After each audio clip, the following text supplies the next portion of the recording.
Hey guys, welcome back to another video. It's Sunday, September 29th, 2024, and it's raining outside. It's been raining for like 2 days, 3 days. Grass is growing again, turning green. It's a perfect time for some bike maintenance.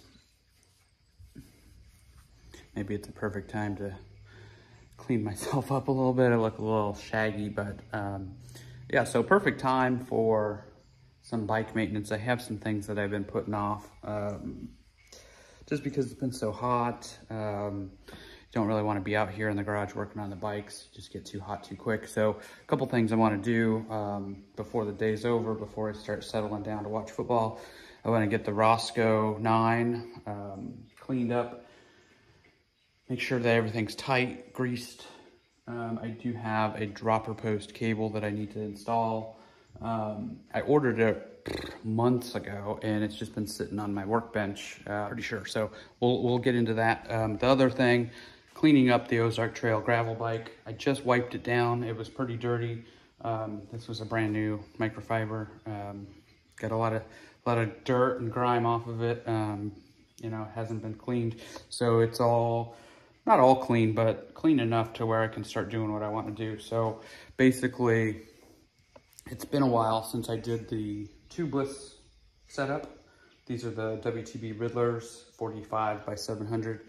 And I got them on the JG bike wheels.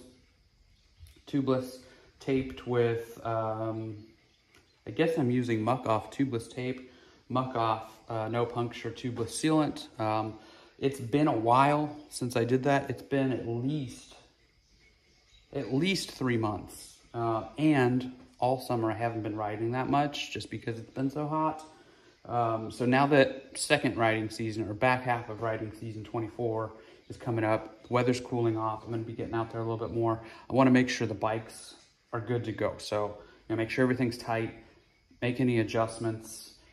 Tire sealant needs to be replaced if it does. We're gonna crack these open and see what it looks like inside. This is my first time using this. I've actually bought it a couple times, but I've never changed it or had it long enough to where I needed to change it. So in the past, I've used stands, I've used orange sealant. I like that one. It dries out pretty quick. So this one's a little bit thicker. It's more of the consistency of like maybe that green slime. All right, so basically, just need to get in there and figure out if that stuff needs to be changed out. We'll see together whether or not it's dried up, if it's clumped up. Hopefully it's not. It's a little thicker, it's less watery, but like I said, it's been sitting for the majority of summer with minimal ride time. I do try to come out here every once in a while and give the wheel a spin, get that stuff going. So let's crack it open and see what's inside, and if we have to add any, clean it out, or if it's still good to go. Crack it.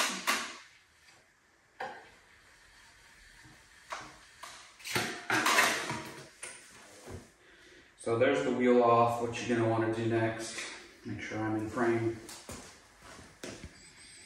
Kinda not. Let the air out. You probably get some initial plug, like you'll not get the air out because there's a bit of dried sealant there at the valve that is doing its job at sealing, so you might have to break that loose. We're gonna take a peek. And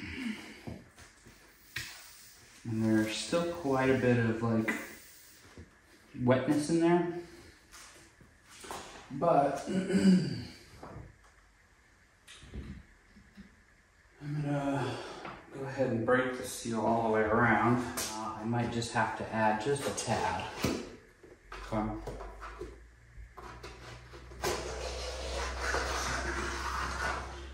So you can see that there's a nice coating around, but there's really not much liquid in there as far as like, I don't know, just liquid, I guess, right? So we're just gonna add a little bit to this, top it off, and we'll be good to go. So the key thing here is it's not completely dried out, so there is still wetness to it. And if you were to get a puncture there, it'd probably seal, but you do want to have a little insurance, have a little bit of flowing liquid in there rather than just a coating on the rubber. So I'm going to put this back on as best as I can without getting super dirty.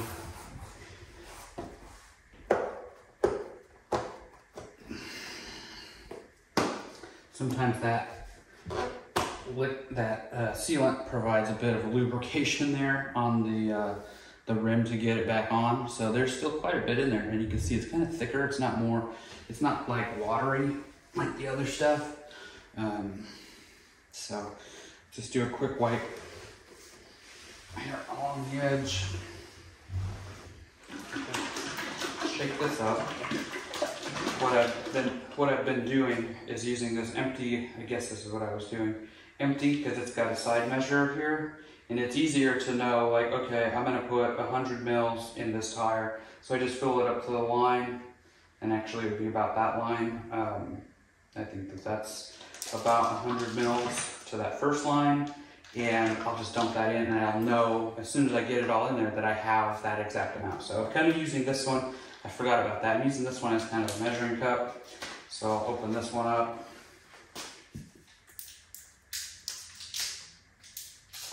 Right there to about that first line.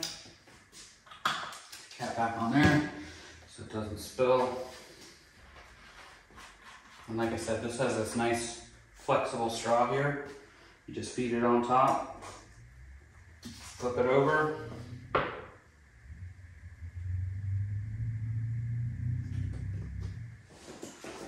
So just use one of these like air nozzles to get it seated first.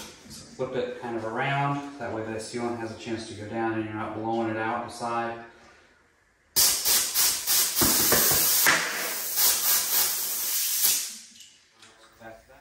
Nice and put on there. Make sure that the little nut is still tight. It only needs to be about hand tight.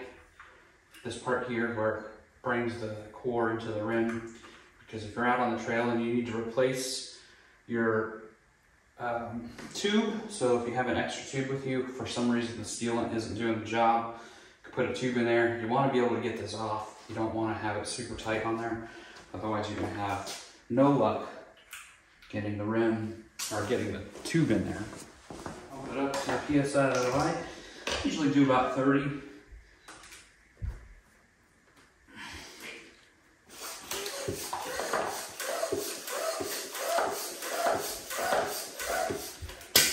So that's 35.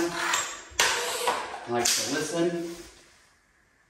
Make sure my valve core is actually still nice and tight in there, and then tighten down the little nut. And then you should put the little cap back on. I don't know what happened to it. I gotta find my cap. Oh, it's over here. It's over here. We'll throw this back on and we'll be good to go. You'll be able to hear the liquid again because there'll be actually some